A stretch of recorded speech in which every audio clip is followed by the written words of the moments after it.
¿Cuántas promesas te han hecho que no se han cumplido? Yo no te prometo un gran sueldo. Te prometo un trabajo fijo. No te prometo que siempre sea como el primer día. Te prometo que nunca te faltarán las fuerzas. No te prometo que todos tus compañeros resistan. Te prometo que se puede llegar hasta el final. No te prometo personas importantes.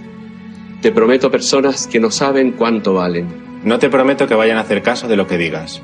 Te prometo que querrás repetirlo una y otra vez. No te prometo la comprensión de los que te rodean. Te prometo que sabrás que has hecho lo correcto. No te prometo que te vayan a pedir ayuda. Te prometo que te necesitarán. No te prometo una decisión fácil. Te prometo que nunca te arrepentirás. No te prometo un trabajo perfecto. Te prometo formar parte de un proyecto inolvidable. No te prometo que siempre vayas a obtener resultados. Te prometo que tu trabajo dará mucho fruto. No te prometo que vayas a tener grandes lujos. Te prometo que tu riqueza será eterna. No te prometo que siempre vayas a poder ser valiente. Te prometo que tu amor será más fuerte que el mío. No te prometo que puedas acabar con el dolor, el sufrimiento y la injusticia. Te prometo que estés donde estés, llevarás esperanza. No te prometo el reconocimiento del mundo. Te prometo una palabra eficaz. No te prometo seguridades humanas. Te prometo la certeza de que has sido elegido. Y te prometo que alimentarás al mundo.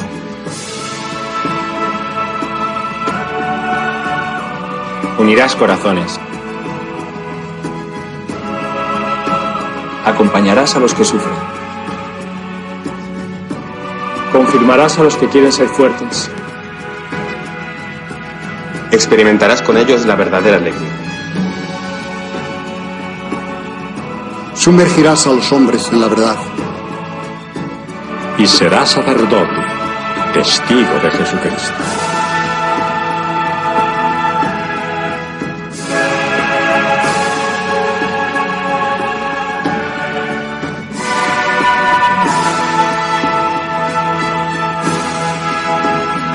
No te prometo una vida de aventuras. Te prometo una vida apasionante.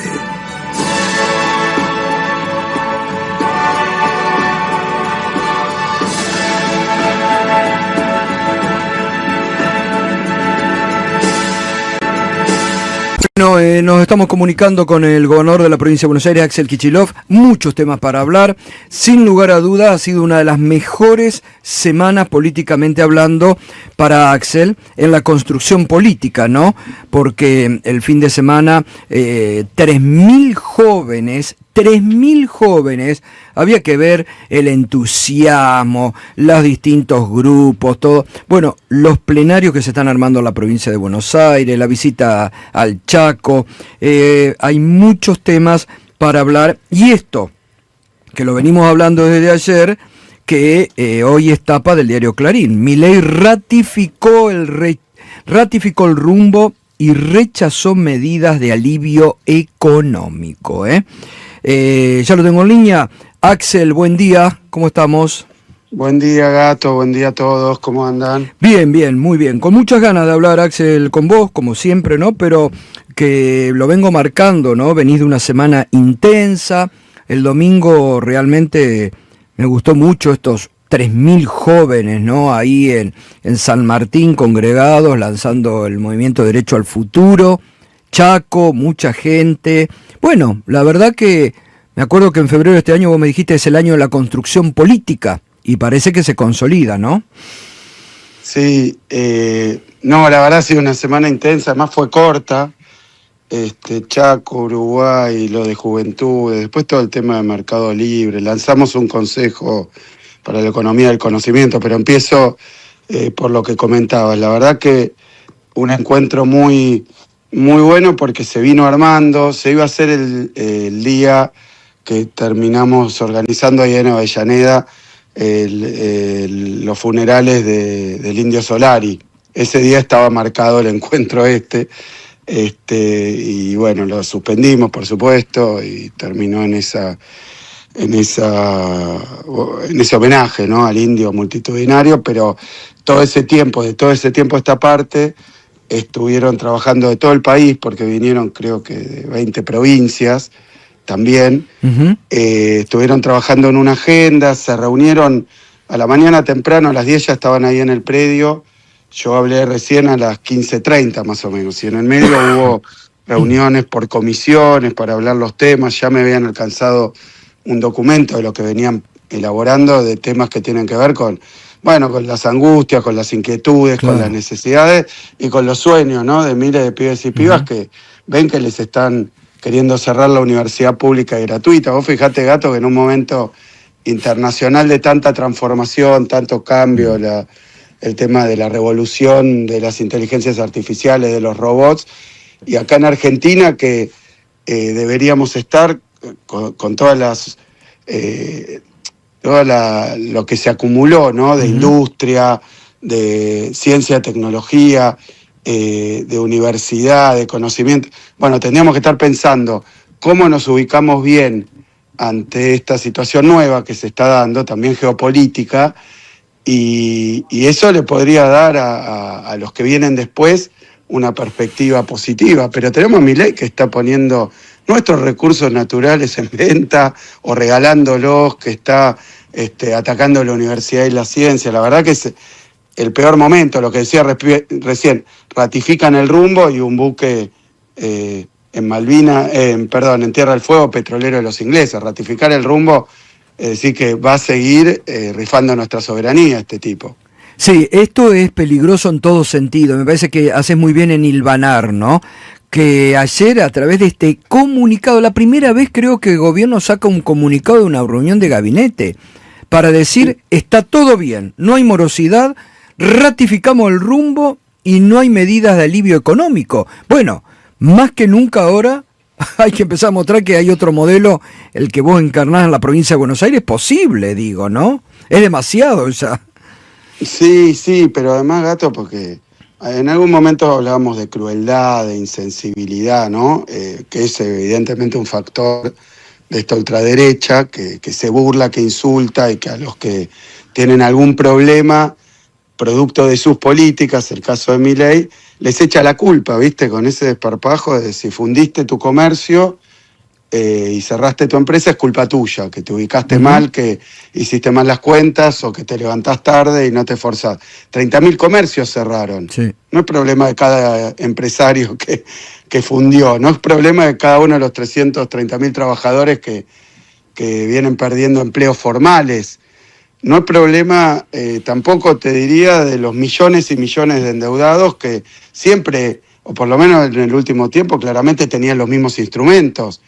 No es que cambió ni la persona ni el acceso a la billetera digital o al crédito.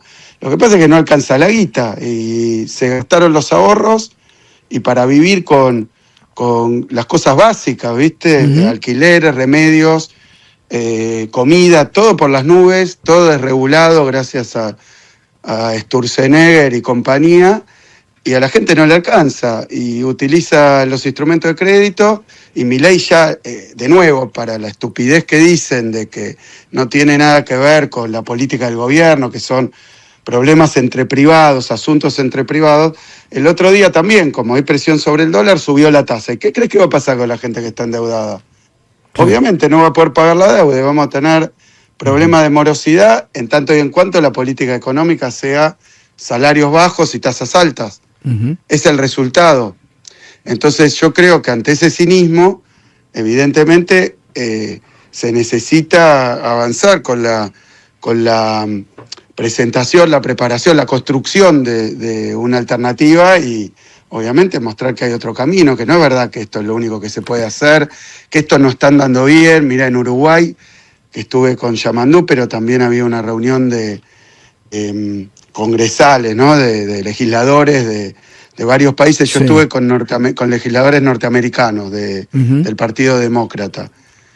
Y bueno, hay preocupación por todos lados con esta ultraderecha, con las decisiones de política exterior de Trump y las de Milei, que son las mismas, porque es por orden de Trump y de Netanyahu, que el tipo va a hacer campaña por Bolsonaro, a un país vecino que es principal socio comercial. Terminamos con un desastre diplomático que nunca hubo.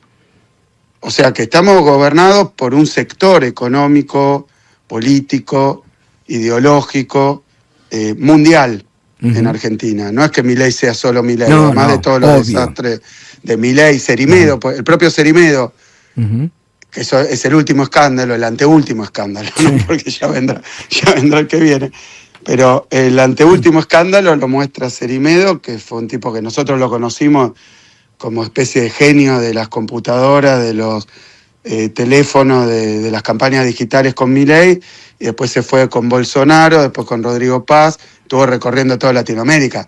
No lo atienden por ser un genio, lo atienden porque el tipo mismo dice que él tiene vínculos con la CIA, con el gobierno norteamericano. Estamos ante un momento de intervencionismo Total. extranjero en la región. Total, que frente a eso también hay que pararse y fuerte. Ahora, a mí esto me interesa, porque yo digo, frente a cada desastre del gobierno nacional, cuando dicen no hay oposición, ustedes en la provincia de Buenos Aires demuestran el contraespejo, como digo yo. El tema de la morosidad, no solamente el Banco Provincia desde hace meses está dando una mano a Moroso, sino que hay una acción muy fuerte contra Mercado Libre y contra aquellas billeteras virtuales que cobran realmente intereses de usura. Hay una acción ahí implementada por ustedes. Sí, mira, lo que se hizo, ya habíamos tenido un episodio particularmente con Mercado Libre, pero esto afecta también a otras billeteras digitales, fintech, otros de estos instrumentos de pago digital que se han convertido casi en bancos, pero en bancos sin regulación. Porque si vos haces pagos, tenés cuentas, prestás plata y colocás ahorros, y sos un banco, tiene 4 patas, ¿no? Como dice el dicho, tiene cola, ladra, es perro. Y sin embargo no están sometidos a las regulaciones que están sometidos los bancos. ¿Qué regulaciones, digo, que tienen los bancos? Y que han ido cambiando a lo largo de la historia y que son internacionales, tienen que ver con cuestiones, las llamamos los economistas, ahora te hablo como economistas macroprudenciales, como lo que pasó en Estados Unidos en el 2008, ¿no? Que prestaban, y con estos créditos hipotecarios, la subprime, y todos decían, bueno, pero no hay problema porque cada uno es un tema entre privados. Y de repente se armó un problema masivo por el cambio en las tasas de interés, por temas macro, como está pasando acá. No es que estoy diciendo esto es una crisis de 2008 internacional, porque esos eran créditos hipotecarios, pero el tema de las billeteras, nosotros ya tuvimos un tema, que es que cuando uno dice acepto términos y condiciones, que yo no conozco a nadie que los haya leído, en el caso, antes de las compras, digamos, de Mercado Libre, lo que encontramos es que lo que estabas aceptando eran cosas realmente inaceptables, ¿no? En el tema general de compras, que tenían que ver, por ejemplo, que si había fallas, hackeos o cosas, era culpa del usuario, que no se hacía cargo la empresa de prácticamente nada. Eso nos hizo ponerle una multa a Mercado Libre. Y bueno, vino la empresa y se corrigió eso, que no tiene que ver con las deudas y los créditos. Este tema de las deudas y los créditos, el sobreendeudamiento en todo el sistema financiero de las familias, la verdad que el que tendría que estar regulándolo es Milei. Pero hizo exactamente lo contrario. Ya desde el DNU 70 vienen desregulando todo el sistema crediticio y bancario en favor de las empresas. Ahora vamos a ver qué ganancias tuvieron estas empresas contra la desgracia de las familias. Pero nosotros, ¿qué es lo que encontramos? Que con nuestra parte de defensa del consumidor no nos podemos meter nosotros con la tasa de interés, con cosas, pues no nos llega la jurisdicción. Esto es un tema de la autoridad monetaria. Pero sí con otras cosas graves, que son denuncias que encontramos con todas las billeteras, que tienen que ver desde que no te dicen con claridad cuál es la tasa de interés que vas a terminar pagando, y como tienen esos instrumentos de fijación de tasa personalizados, no hay una tasa de interés como en el caso de un banco, ¿no? Que puede ser alta o baja, pero es un solo precio, o bueno, o habrá un par de productos distintos, situaciones distintas. Acá es por persona. Entonces, si vos ahora entrás a alguna de estas billeteras digitales y le pedís un crédito, te ofrece un crédito, te lo promociona, saca plata. Claro. Con un tema de marketing, pero después cuando entras, la cuota que te ofrece a vos es distinta seguramente que la que le ofrece. Hagan la prueba. Lo hizo Tenenbaum el otro día, pero hagan la prueba. A cada uno de la mesa, ¿cuál es la tasa de interés que le ofrece? Entonces te ofrece una tasa distinta que la calcula con un algoritmo que tiene en cuenta información que tiene la empresa. Si vos es una empresa que también tiene un sitio de compras, sabe cuánto comprás, a veces puede saber cuándo cobrás y sabe si pagás o no y si te demorás. Entonces pone tasas distintas. Entonces tenés un hecho que es que a cada persona le cobra distinto por el mismo servicio. Y después encontramos denuncias, que ya hemos cursado la citación a las empresas, que para cobrarse, empiezan a mandarle correos a vínculos tuyos que teóricamente lo autorizaste cuando pusiste que sí. Como había denuncias como que le pedían a la suegra, le decían a la suegra de una chica que no estaba pagando. Entonces afectan tu reputación social, personal. Es prácticamente una persecución para cobrarse. Ahora, es tremendo, Axel, esto que estás comentando, la verdad que yo no sabía. Son denuncias, es tremendo. Por ahora, son denuncias, por eso... Sí, pero está muy bien, que ustedes tomen, se involucren como Estado a meterse ahí, a ver no solamente la letra chica, sino las consecuencias. Esto de que estás diciendo es una invasión absoluta y total ya a la privacidad, de decir, como te conozco todo, sé que a vos te voy a cobrar 700, aquel 50, aquel 1000... Es muy grave realmente. Gobernador. Bueno, hemos recibido muchísimas denuncias, Gato, pero de a miles de estas situaciones. Y nosotros tenemos que actuar. Entonces, y obvio, y está muy bien que actúen. Se ha hecho, lo que hemos anunciado, también para que tome carácter público, es que a nosotros sí nos interesa, con las herramientas que tenemos desde una provincia, claro. Porque esto lo tendría que estar haciendo el gobierno nacional, pero como es amigo, socio, y además cree que no tiene que haber Estado y que todo funciona bien. Pero el tema es que la morosidad en poco tiempo se multiplicó por 5. Total. No sos vos, Gato, no es la gente, es Milei. Sí, es su política económica. Total. De desregulación, de tasas altas, de desempleo, de salarios bajos. Y son cosas que tiene que hacer el Estado. Total. Por eso hay que decirlo. Está renunciando Milei. Claro. Entonces deja en una situación de indefensión a millones de personas. Son más de 6 millones los que están sin poder pagar las deudas, y es una situación macroeconómica. Millones de micro, hay que explicarle a Milei, hacen la macro, no es que no es un problema micro. Claro. Y además una macro que anda mal destruye las microeconomías, y eso es lo que estamos viviendo. Entonces, yo creo que más allá de que el gobierno nacional incumple, se va, se borra, deserta, decimos nosotros hasta donde tenemos competencia vamos a actuar.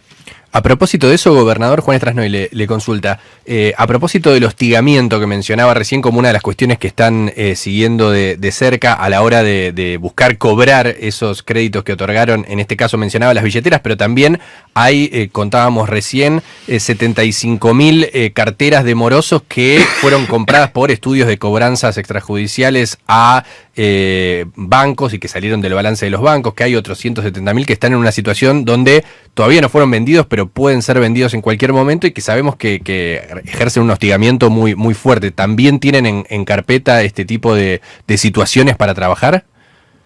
Mira, todo el tema de los préstamos, las cobranzas, va a estar estos días porque, ¿qué es lo que pasa también?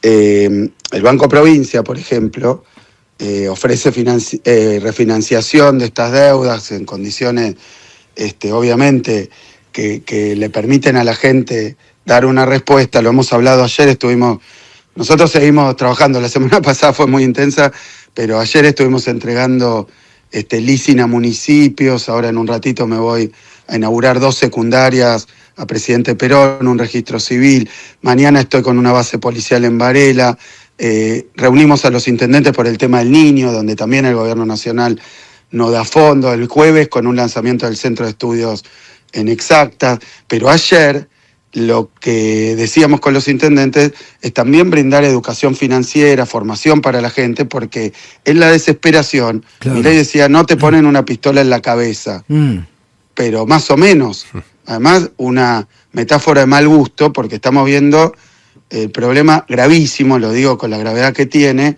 los suicidios, Sí. el crecimiento de los suicidios. Y algunos, nos enteramos, por ejemplo, creo que era una pareja de jubilados en Chipoleti, pero bueno, que tiene que ver con temas de deuda. Sí.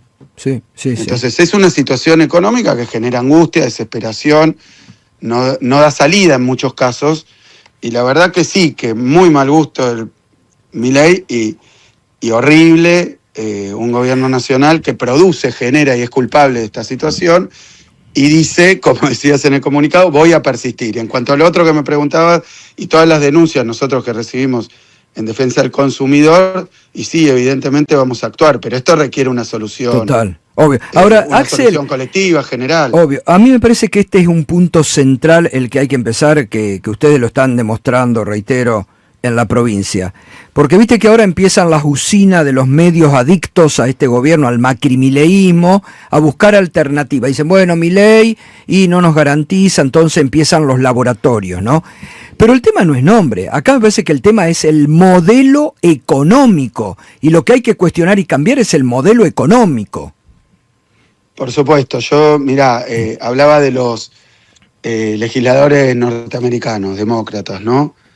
Que tienen una imagen como en el exterior, Milei viene generando una imagen de que esto es un mundo de hadas, ¿viste? Que todo va bárbaro porque ha logrado, según su discurso, el orden macroeconómico, ¿no? Lo que ha garantizado es un esquema financiero, que es de dólar atrasado, salarios bajos, un esquema financiero que es de tasa de interés alta en dólares, o sea que facilita la especulación financiera, un orden financiero que es de tarifas altas.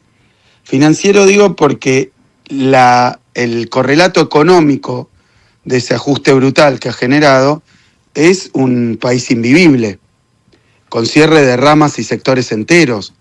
Acá ayer veíamos el adelanto del Banco Provincia, de los números de actividad, y la verdad que se está desmoronando. Construcción, comercio, industria, actividades como turismo, básicamente de lo que vive la provincia de Buenos Aires, con la excepción de ganadería, que hay unas condiciones de venta, de precio de venta de carne de vaca al exterior que son favorables, pero como contrapartida el peor consumo en décadas de carne de vaca, o sea, de asado, en la Argentina.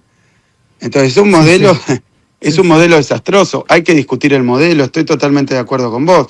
Ahora, si a Milei los números no le dan de la popularidad, van a empezar a buscar un recambio para continuar con un Milei de mejores modales, probablemente. Pero mientras siga un proyecto de desindustrialización, de destrucción de capacidades nacionales, ¿no?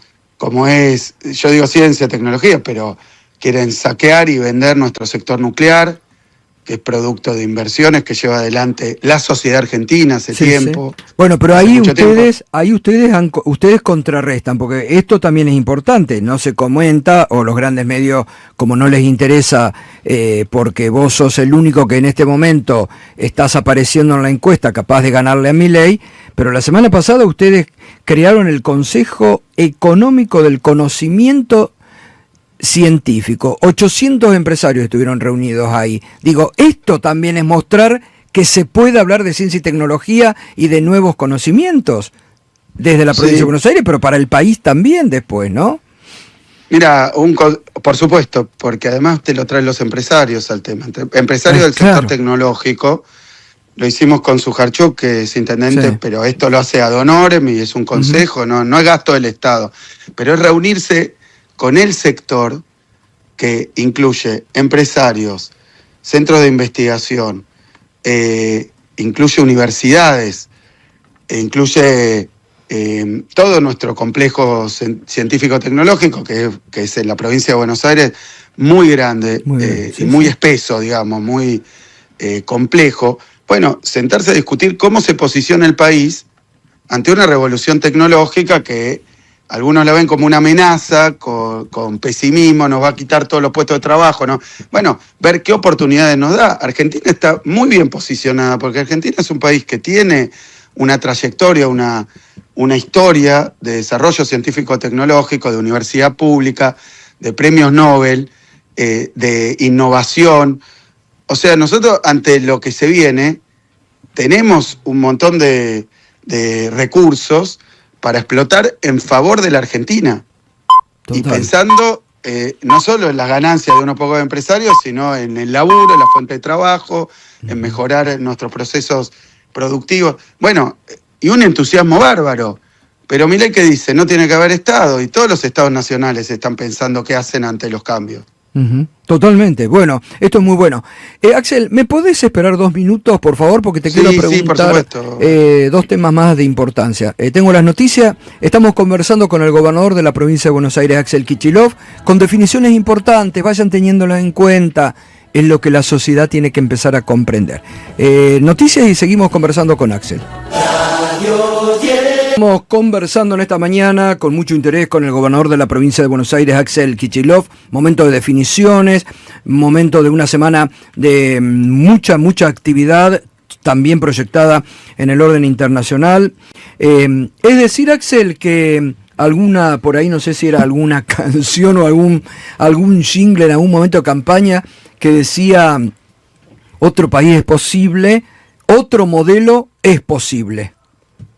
Sí, nosotros lo sintetizamos con hay otro camino, pero creo que más allá del fraseo, esa es la discusión de fondo que se está dando, porque le quieren hacer creer a la gente que este sacrificio era necesario, imprescindible, que hay que sacrificar una generación, a los pibes, todo, para después llegar al paraíso, a la tierra prometida. En otro momento era la luz al final del túnel. Sí, y en la época del menemismo, cirugía mayor sin anestesia, o cuando te decían va a derramar, va a derramar en algún momento, nunca derramó nada, ¿no? Claro, y yo creo que también afecta la salud mental eso, Nosotros el otro día en la reunión con los pibes, con las juventudes, ¿qué te dicen? ¿A qué aspiran? Nos decían, por supuesto que es más complejo, pero te digo, hay cosas simples, básicas, ¿no? A poder tener un laburo, al acceso a la vivienda. Antes era la casa propia, ahora se está discutiendo si van a poder alquilar, irse de la casa de los viejos, la independencia. Y eso requiere, bueno, educación, universidad, la cuestión de las redes. Y vuelvo sobre lo de salud mental porque está insistiendo también el gobierno de Milei, no contento con el desastre que están haciendo con las vidas de la gente, con esa ley de salud mental que desde la provincia de Buenos Aires quieren reformarla, volver a un modelo arcaico. Nosotros ya hemos más del 60% de la gente que estaba internada de por vida, muchas veces en manicomios en la provincia de Buenos Aires. Hemos trabajado para que pueda estar en otras condiciones, porque eso era prácticamente condiciones de encierro y de abandono, pero digo, cosas más generales. Más de 500.000 de pibes y pibas tuvieron un programa que es la salud entre todos y todas en las escuelas, la salud mental es entre todos y todas, que llevara a la escuela, a las secundarias, temas de salud mental para hablar. Hay millones de cosas para hacer, Gato, y empiezo por lo más grande. Como decía Perón, ¿no? Que la política es política internacional. Las decisiones que toma Milei en materia de política internacional por sus afinidades, o yo me animo a decir también por los condicionamientos, la dependencia que tiene, hacer un seguidismo de la política exterior yanqui, de la política de Netanyahu, cosas terribles que están haciendo, y Milei nos mete en guerras que no son nuestras. Sí, pero entonces, a mí me pareció... Todo está mal. Pelearse con Brasil y pelearse con nuestro principal socio comercial, lo que están haciendo también con la cuestión de posicionamiento en la disputa internacional tecnológica que hay entre bloques de poder. Bueno, y después la macroeconomía, la política económica. ¿Para quién es la macroeconomía? Yo escuchaba recién las exportaciones, ¿no? Está muy bien, hoy hay un ciclo favorable para las commodities, pero lo que está funcionando de vaca muerta no son las inversiones de los últimos 2 años, es lo que se viene haciendo desde la recuperación de YPF. Totalmente, totalmente. Y después no pueden entregar nuestros recursos naturales sin que eso genere, como pasa en todos los países del mundo, ¿no? La discusión es cómo generamos trabajo, valor agregado, tecnología local en vínculo con las tierras raras o con las baterías o con los propios hidrocarburos, la cuestión energética. Son todas cuestiones donde han tomado decisiones absurdas para muy poquitos y nos dicen es lo único que se puede hacer. Ahora, ¿hacia dónde?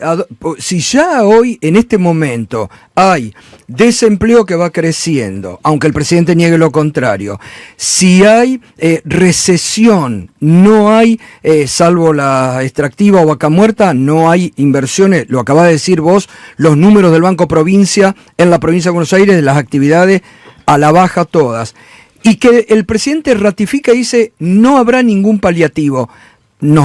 Se va a chocar contra la pared, indudablemente, ¿no?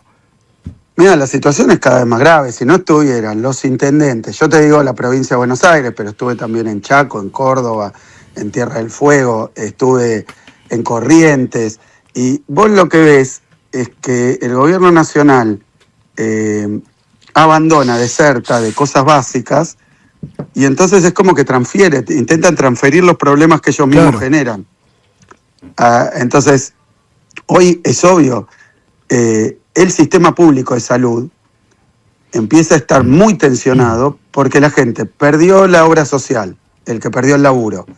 Las obras sociales están casi fundidas, es un tema que también se saca del radar, ¿no? Pero hubo un informe hace poco de las obras sociales sindicales donde 80% con las cuotas que pagan los laburantes, no pueden cubrir la prestación mínima obligatoria.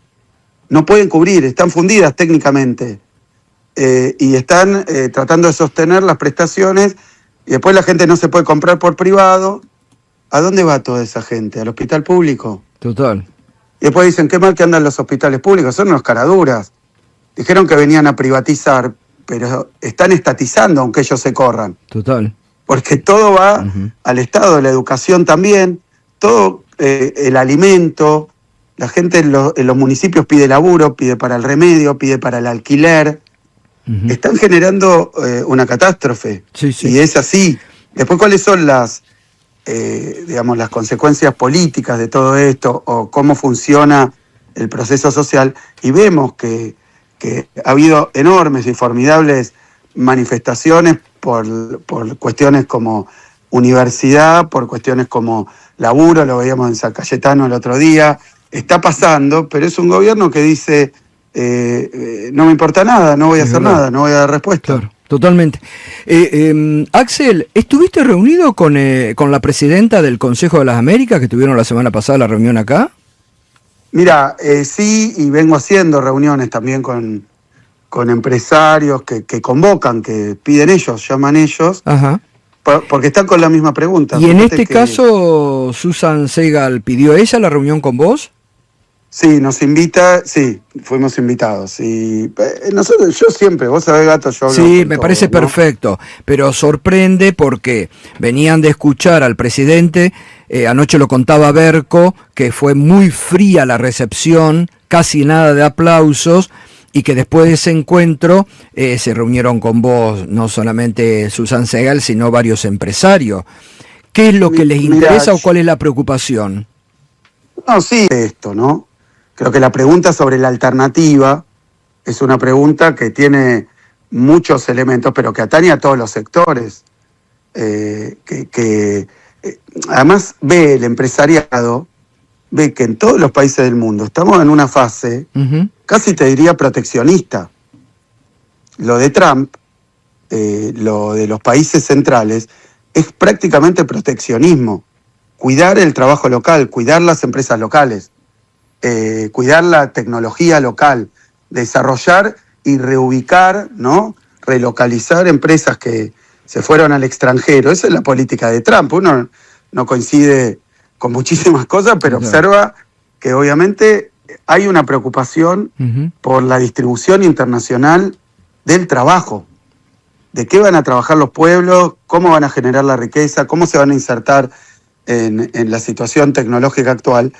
Y la respuesta que da Milei es: el mercado es vieja, es anacrónica, es como del consenso de Washington de los 90, parece un refrito de lo de Menem, pero en un momento donde está cambiando el mundo, donde ya no hay una sola potencia a escala mundial, donde hay nuevas oportunidades, donde lo regional está empezando a ser de peso en todas las regiones, ¿no? En todos los lugares del mundo. Y acá Milei va a contramano de la historia. Ahora, en es antiguo y viejo. Obvio, totalmente. Susan Segal, porque no sé, habías tenido oportunidad vos anteriormente, porque viste que esto, a medida que ven que hay posibilidades, como vos te ven en todas las encuestas, empiezan a acercarse. Pero me imagino que también que empiezan a tratar de meter algún tipo de presión o sugerencias, ¿no? ¿Qué impresión te llevaste? ¿Con respecto al gobierno, decís? No, respecto a ella, ¿te reclamó algo? ¿Se interiorizó? No, siempre, sí, porque son los factores de poder, ¿no? Mira, sí, yo creo que todos los sectores, vos decías, ante la situación de los escándalos, la situación económica, la caída de popularidad de Milei, pareciera que hay un intento, que hemos visto varios, vos decías experimentos, sí. Globo, pero no sé, serán propuestas, qué sé yo, pero hay un estado de deliberación también de los sectores de poder. Claro. Yo no voy a hablar por ellos porque, bueno, reservo, ¿viste? Totalmente, totalmente. No voy a hablar por ellos, pero sí puedo decir lo siguiente que se ve a simple vista. Lo de Milei es un fracaso. Y creo que lo tratan de vender de un éxito, de estabilidad, de orden, pero es un fracaso.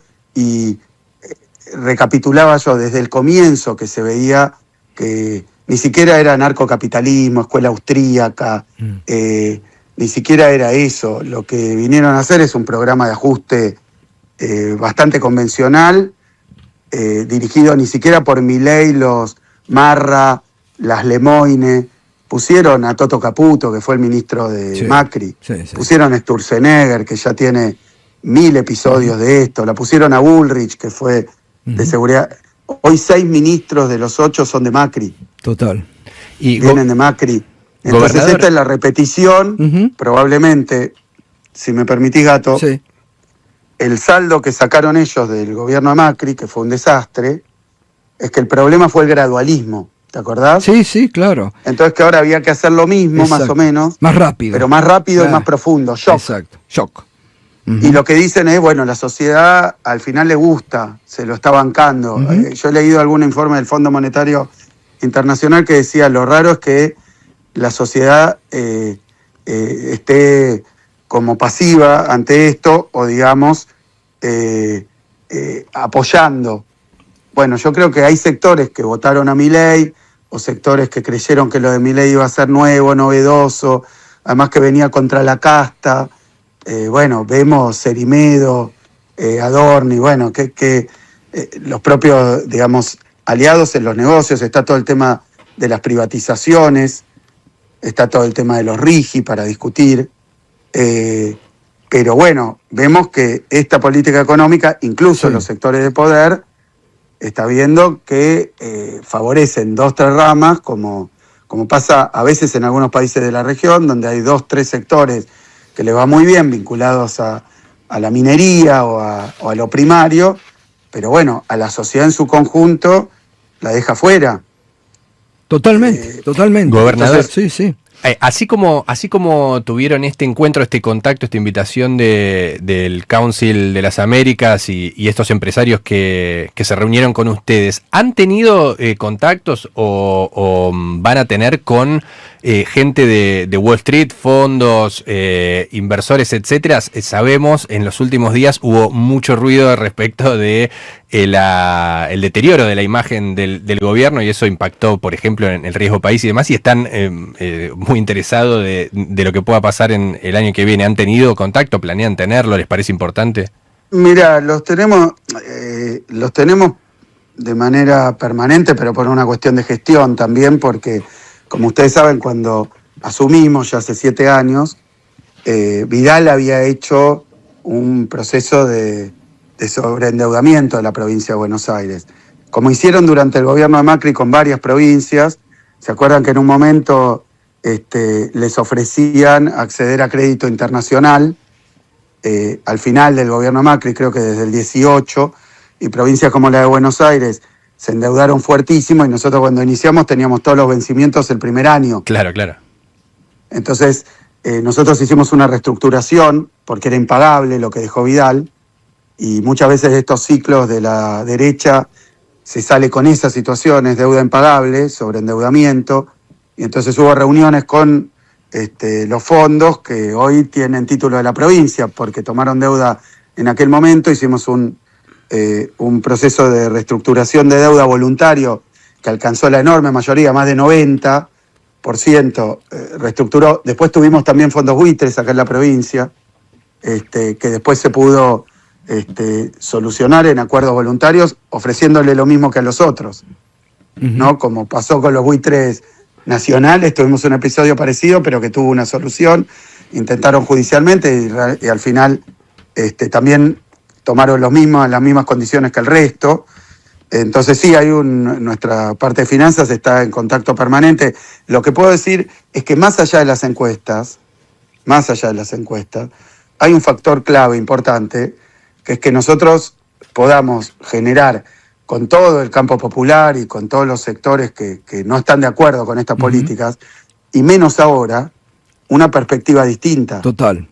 ¿No? Más allá de cómo suban, bajen las encuestas, más allá de que vimos que Milei, después de lo de Adorni, relanza su gobierno y dice que el principal objetivo es legislativo y sacar las PASO.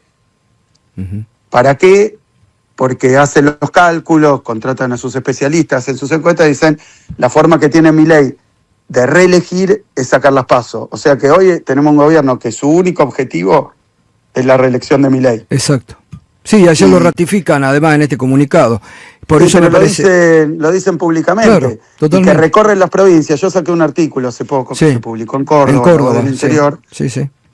Diciendo que cuál es el método. Dicen, el objetivo del gobierno es la reelección. Para eso vamos a adecuar el sistema electoral a lo que le conviene a Milei. No por un tema de ahorro de dinero, lo que le conviene a Milei. Sea lo que sea, boleta única, boleta electrónica, boleta, lo que sea que le convenga a Milei para lograr la reelección. Todo un gobierno que hoy vemos qué hace Milei, de qué trabaja, de conseguir su reelección. Y hace lo que vimos y observamos, que es recorrer las provincias. Las provincias que ha hecho, las están queriendo fundir, las asfixian, no solo a Buenos Aires. Todo esto que hacemos, hoy inauguramos 2 secundarias, registro civil, después hacemos base... en Varela, base de la UTOY, de la policía, después vamos a hacer viviendas en Berizo. Todo eso lo hacemos con recursos, a pesar de que Milei está queriendo asfixiar a cada una de las provincias. Pero primero te asfixian y después hablan con los gobernadores y dicen, mira, no puedes pagar sueldo por la crisis económica, por los recursos que te sacamos. Te vamos a prestar plata, pero si votan, tal cosa. Total. Eso ya sabemos lo que no es prestar. No es prestar, es extorsión, dádivas y compra de voluntades, hay que decirlo directamente. Yo lo que digo es que no tiene nada que ver ni con la República, ni con la democracia, ni con la división de poderes. Ahora quieren sacar un proyecto del Banco Central que hace que Bausili, que fue puesto a dedo, que es socio de Caputo. Yo, perdón, Gato, te digo cortito, ¿te acordás cuando yo era ministro de Economía y teníamos a Fábrega en el Banco Central? Sí. Estuvieron no sé cuántas semanas viendo si yo hacía una reunión con Fábregas para hablar de política económica, que eso era romper la independencia sacrosanta del Banco Central. ¿Te acordás? Sí, claro. ¿Se reunió o no se reunió? ¿De qué hablaron? Y yo que decía, mirá, está el teléfono, si quiero hablar con Fábregas levanto el teléfono, no hace falta reunirnos. Pero vos fíjate ahora, Bausili es un tipo cuyo única currículum es ser socio de Caputo en su negocio privado. Total. Además pasaron por JP Morgan. Van junto a las reuniones de gabinete, a las reuniones del Ministerio de Economía. Los anuncios del Banco Central los hace el Ministerio de Economía. Pasó la semana pasada. Y dicen, vamos a presentar un proyecto porque nosotros somos los de la independencia del Banco Central. Se les cae la cara. Y Totalmente. después, ¿de qué se trata el proyecto este? Nunca el Banco Central fue menos independiente que ahora. Ujú. Nunca. Son socios o... Obvio. Vaya a saber que... Y además todo dependiendo de decisiones del extranjero. Total. Entonces, ¿qué independencia de quién además? Del Banco Central. Y para lo último que te digo. Sí. Y el proyecto que quieren presentar Bausili, que lo puso Milei a dedo, en comisión, ahora van a decir, para sacarlo, hay que conseguir prácticamente que se reúnan las Naciones Unidas. Claro. Y sí, eso es lo que Entonces, lo buscan. nombran a dedo. Garantizar pero- el modelo, lo que hablábamos anteriormente. Buscan garantizar Y yo no el quiero- modelo. Y es lo que hay que Yo hablo de discutir lo como... institucional. Claro. Hablo de lo institucional, es atornillarse. Total. Dicen, aunque perdamos las elecciones, Sí, totalmente. nosotros vamos a tener, los bancos van a Sí, tener sí, totalmente. el monopolio de la política. Y yo digo, discutamos sobre política monetaria, Ujú. discutamos sobre independencia del central, discutamos cosas que bueno, que uno puede tomar decisiones. Pero esta Total. gente, Ujú. dar cátedra y pontificar sobre cómo tiene que funcionar, y la verdad que es medio difícil. Y meten en la trampa y después van, y la plata que le sacaron a las provincias, Ujú. que ahí en esa nota lo digo, el superávit total que tuvo hasta ahora el gobierno de Milei, por casualidad, porque no tendría por qué ser así, pero por casualidad es exactamente igual el total de lo que le sacaron a las provincias. Totalmente. Da el mismo Axel, número. gracias, la verdad que muy interesante. Todos los temas es necesario para clarificar en estos momentos y a seguir en la construcción que todavía hay mucha tarea para hacer, pero realmente es muy interesante todas las definiciones que nos has dejado esta mañana, Axel. Era necesario escucharte. Abrazo enorme, Bueno, que tengas buen Bueno, día. muchas gracias. Sí, ya Gracias. corro para Perón para inaugurar la Bien, bien. Y la verdad que me interesaría mucho en algún momento tener una entrevista con tu ministro de Economía, porque hace milagros con la asfixia que le, y sí, Sí, Pablo López. con Pablo López, con la asfixia que le están sometiendo y todas las obras que siguen haciendo, y es un milagro y hay que resaltarlo y hay que decirlo por más que les moleste a muchos, a propios y extraños. Bueno, abrazo enorme, Axel, gracias. Muchas gracias, un abrazo para Abrazo ustedes. enorme. Bueno, muchas definiciones, era momento de escucharlo, al gobernador de la provincia de Buenos Aires, hoy por hoy, el único candidato de la oposición que le puede ganar un balotaje a Javier Milei. Ya volvemos. Economía, que es director de la CELAC, donde precisamente él profundizaba sobre esto, sobre cómo evaluar la situación económica de los hogares argentinos. Y lo tenemos a Alfredo en línea. ¿Cómo estás, Alfredo? Fuerte abrazo, gracias por atendernos. Hola Fernando, ¿cómo estás? ¿Cómo va todo? Muy bien, un gusto escucharte. Bueno, a ver, vos decís, a partir de la investigación que llevas adelante, que la Argentina es cada día más desigual. ¿En qué lo argumentás? Hay mil maneras de demostrarlo. Una es salir a la calle un rato. Y si sales a la calle un rato todo el tiempo, ahí se te cae la ficha a la primera. Pero el que no sea de salir mucho a la calle, hay muchos políticos y mucha dirigencia que está disociada porque no sale a la calle, es que los datos no dicen lo contrario de lo que pasa en la calle. Pueden estar maquillados, pueden estar metodológicamente alterados en parte, probablemente sí, pero cuando los miras, la encuesta de presupuesto de hogares de la Argentina, del INDEC, el último dato disponible, que es el primer trimestre del año 2026, los datos muestran una desigualdad creciente, galopante, que en términos técnicos, en la academia, en economía, se le llama polarización económica. O sea, cuando un índice de desigualdad ya no es suficiente para reflejar el grado de distribución desigual, la literatura económica, hace ya años, que viene utilizando el término de polarización. Es decir, como pasa cuando uno discute entre River, Boca u otros componentes de la vida política, en el ingreso pasa igual. Cuando hay dos extremos, lo que pasa es que no son simétricos. Hay una gran mayoría que no tiene cómo llegar a mitad de mes, que no, los ingresos no le dan, y los miras de mil maneras, los puede mirar. Hay 2/3 de la Argentina que están cobrando ingreso mensual per cápita por debajo de 870.000 pesos. Estamos hablando de 2/3 de la Argentina, que si te pones a pasarlo a dólares, el ingreso per cápita es $580. Pero voy más allá. Cuando miras y redondeo para no marear, solo una décima parte de la Argentina tiene un ingreso per cápita familiar de 1,5 millones de pesos, $1.000. ¿Cuánta cantidad dijiste?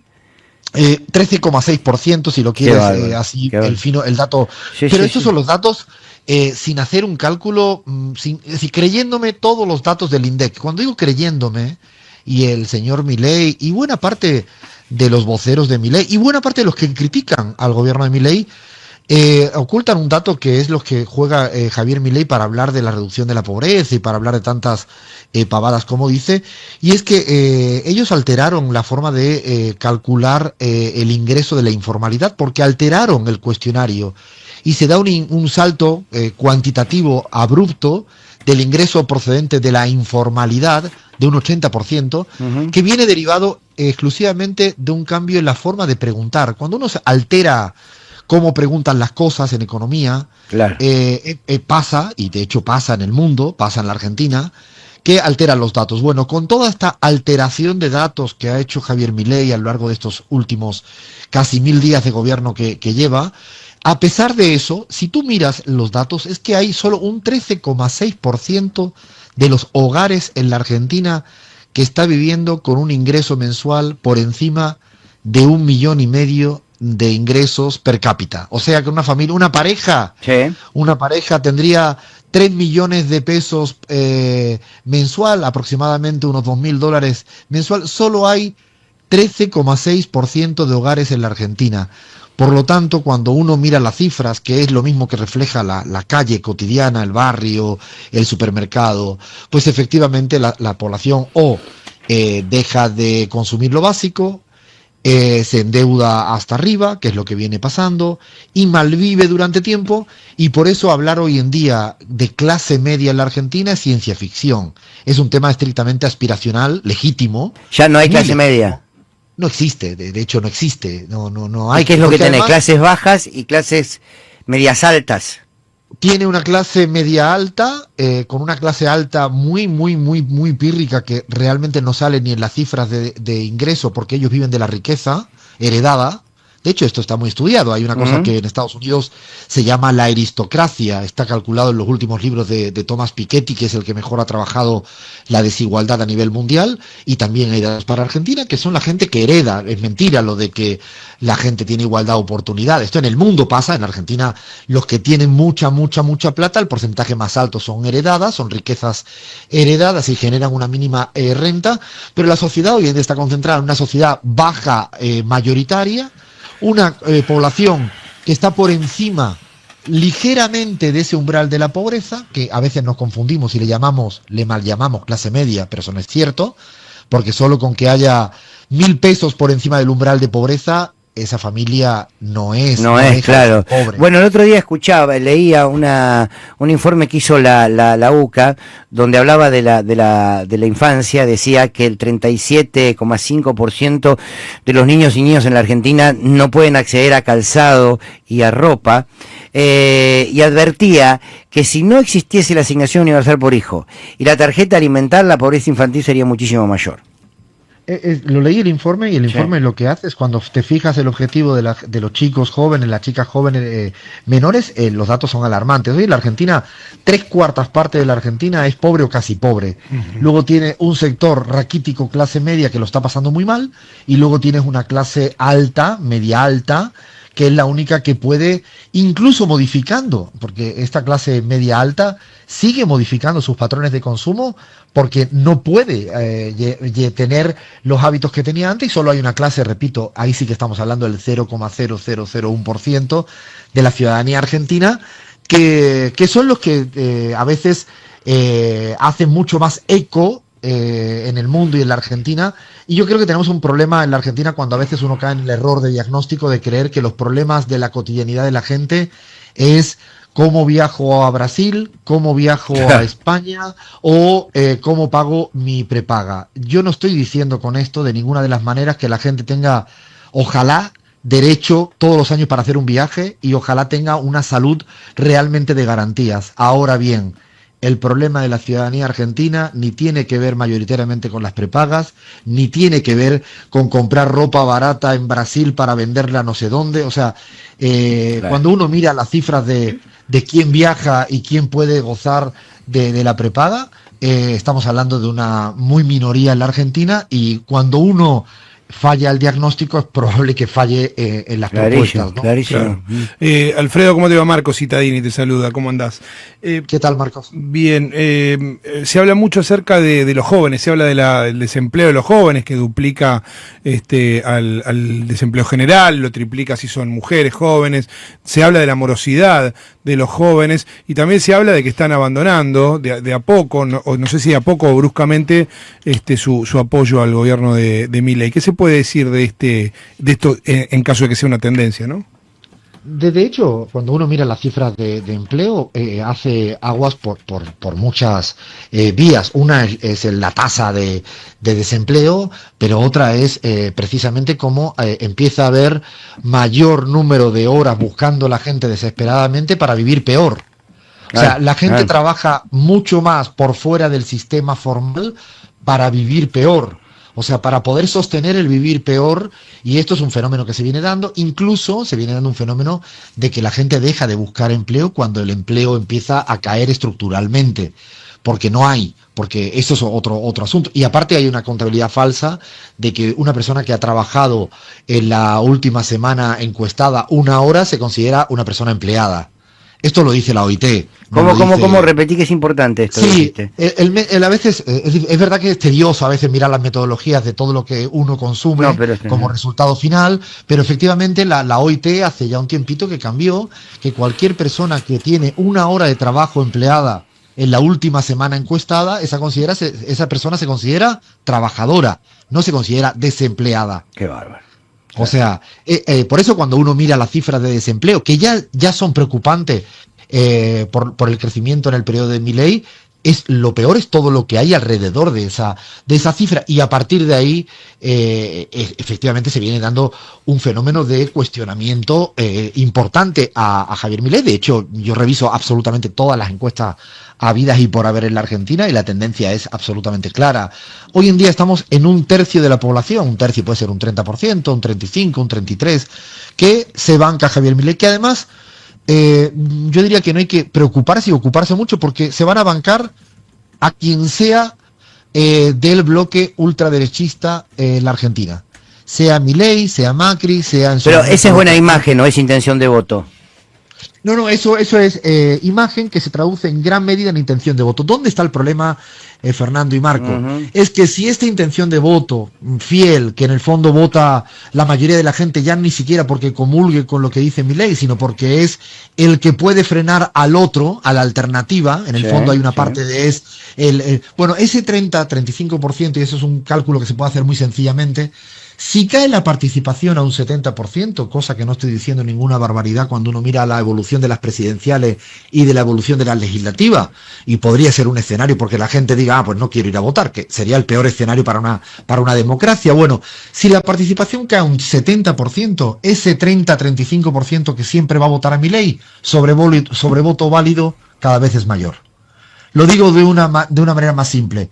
Si los fieles votan a Milei y los que no quieren a Milei se quedan en casa, el voto válido de Milei se pone por encima del 40%. ¿Es que Milei tiene un apoyo del 40%? No. Es que si la gente no va a votar, el voto válido se achica y los fieles representan más sobre el voto válido que se achica. Es fundamental esto que estás diciendo, ¿eh? Pero son cálculos como además de hoja Excel. O sea, si tú vas bajando la participación, vas observando como un voto constante fiel se va incrementando un voto válido. Eso es, y yo creo que esa es la apuesta deliberada del mileísmo electoral y políticamente. Es cohesiono a los míos, que me van a votar aunque no estén de acuerdo con lo que hago, con lo que digo. Algunos sí, otros no, pero saben que yo soy el único de este espacio. Y ahora la pregunta es, ¿qué haces con los 2/3 que no quieren a Javier Milei, que existen y que viven muy mal? ¿Cómo impacta las discusiones del peronismo? Y en estos últimos días pareció apaciguarse un poquitito, pero ¿cómo impacta? ¿Cómo lo ves? Yo creo que una buena parte de los 2/3 que no quieren a Javier Milei, hay una parte relativamente intensa políticamente, a lo mejor cuantitativamente no es la totalidad de 66% ni mucho menos, pero es intensa políticamente, digo intensa que tiene fuerza en las dirigencias, en los marcos mediáticos, en la imposición, en la discusión del debate público. Es relevante, pero lo que también hay que dejar claro es que no es absolutamente hegemónica. No es la única variable ordenadora. Hoy en día, la identidad política más ordenadora de la Argentina se llama el antimileísmo, Fernando. Bien. Eso ya lo explicamos en el 2019, cuando medíamos en Argentina. El antimacrismo tenía más fuerza como eje ordenador que cualquier otra categoría positiva. Y además estamos en un mundo, hay mucha literatura al respecto, donde el no a algo es hoy en día cada vez más predominante, más preponderante. Por lo tanto, a veces es relevante utilizar el no a algo. Yo soy del Barça de fútbol, pero también me alegra que pierda el Real Madrid de fútbol. Claro. No me gusta que gane el Real Madrid, no pasa nada, no creo que tenga no tengo que estar penalizado porque no me gusta un equipo. Me puede gustar uno y me puede no gustar otro. Bueno, yo creo que y además ellos lo utilizan, el anti-Cuca, el anti-K, el antiperonismo, yo creo que los 2/3 de la Argentina hoy en día se encuentran muy rápidamente, y cuando digo se encuentran programáticamente, ideológicamente, en términos de propuestas, en términos de ideas, se encuentran en el antimileísmo. Ahí yo creo que es donde hay una fuerza política y electoral. Yo no creo que la unidad solo deba ser electoral, debe ser política. En un sentido fuerte. El tema, perdóname, el tema es ese antimileísmo que cohesiona, puede superar la negatividad que algunos tienen para con el peronismo. Quiero decir, yo creo que hay muchos que te dicen sí, soy anti-Milei, y ahí se encuentran en un espacio de pertenencia. Sin embargo, también tienen cierto rechazo por lo que significa el peronismo. Claro, ahí es donde tú tienes los que hacen política y tienen la responsabilidad de hacer pedagogía, de poner el foco donde tú tienes mayor capacidad de encontrar gente, muy por encima de las diferencias que además son legítimas y además es también que existan. Yo nunca pienso que haya que ni esconderlas ni ocultarlas, lo que sí a veces hay momentos en la vida política donde tú tienes que priorizar donde tienes los puntos de encuentro. Y además es mucho más fácil ponerse de acuerdo, porque yo no estoy hablando de un antimileísmo frívolo, ni de una unidad frívola.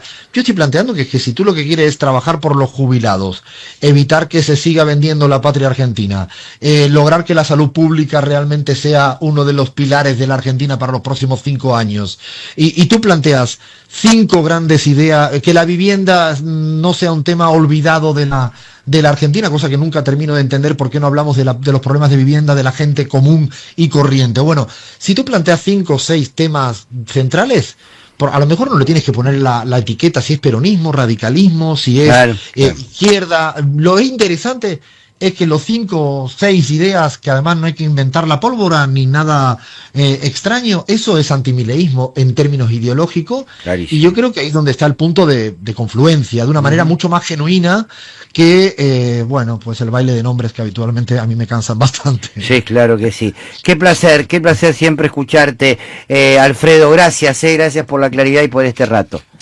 Un fuerte abrazo. Abrazo, Alfredo Serrano Mancilla, es clarísimo. Alfredo Serrano Mancilla es lo más claro que hay para hablar, para explicar. Y es esto, ¿no? Cómo se conforma ese antimileísmo, y me quedo de todo lo que dijo, que es maravilloso, para volverla a escuchar. La información que dio, me quedo con esto, ¿no? Ese antimileísmo, ahí estará la dirigencia que debe salir a interpelar. ¿Por qué? Porque dentro de ese antimileísmo hay mucha pluralidad de miradas, y quizás, y yo firmo 100% lo que dice Alfredo, quizás no hay que estar exigiéndole que se ponga el rótulo peronista, de izquierda, que esto, que el otro, sino a ver, ¿en qué acordamos más allá de sacar a Milei? ¿En qué acordamos? En esto. Por eso yo lo vengo diciendo, y lo digo sinceramente, me genera a veces ciertas fuertes discusiones hasta en los lugares donde voy a presentar el libro, que siempre fueron lugares donde todo el mundo, si viene, es porque te quiere escuchar y qué sé yo, fuertes discusiones. ¿Por qué? Porque entre otras cosas te dicen, no aceptan esto muchos sectores, ¿no? Señores, hay una nueva etapa en la Argentina. Milei es el fin de un proceso, y de ese proceso nuevo que empieza o que deberá empezar, exige mucho y muy distinto a los formatos de pensamiento no estoy hablando de convicciones que teníamos hasta ahora. Es interesante poder escucharlo. Ahora en un ratito ya, tenemos un ratito. Tenemos que hacer una gran manifestación, una pueblada para sacar a todos estos jueces de mierda, pero una pueblada de verdad, una pueblada contra los jueces, una pueblada que demostremos como el 20 y el 21 de diciembre que el pueblo está harto y podrido y que tiene que salir a la calle. Si no nos animamos a hacer una cosa como el 20 y el 21 de diciembre, aunque nos caguen a palos, ya sé que nos van a venir a pegar, pero lo más importante es hacer una pueblada contra todos los jueces atorrantes que... Pueblo que escucha, únete a la lucha. Pueblo que escucha, únete a la lucha. Pueblo que escucha, únete a la lucha. Pueblo que escucha, únete a la lucha. Pueblo que escucha, únete a la lucha. Pueblo que escucha, únete a la lucha. Pueblo que escucha, únete a la lucha. Pueblo unido, nunca vencido. Pueblo unido, nunca vencido. Y luche, luche, luche, no deje de luchar. Y luche, luche, luche, no deje de luchar. Por un canto de obrero, obrero y popular. Y luche, luche, luche, no deje de luchar. Pobre el pobre que no luche, siempre callado nomás. Le han de robar su guitarra, nunca más ha de cantar. Y luche, luche, luche, no deje de luchar. Y luche, luche, luche, no deje de luchar. Por un canto de obrero, obrero y popular. Y luche, luche, luche, no deje de luchar.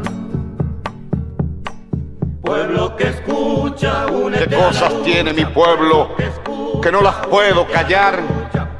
Cualquiera viene y le ofende y él calladito nomás.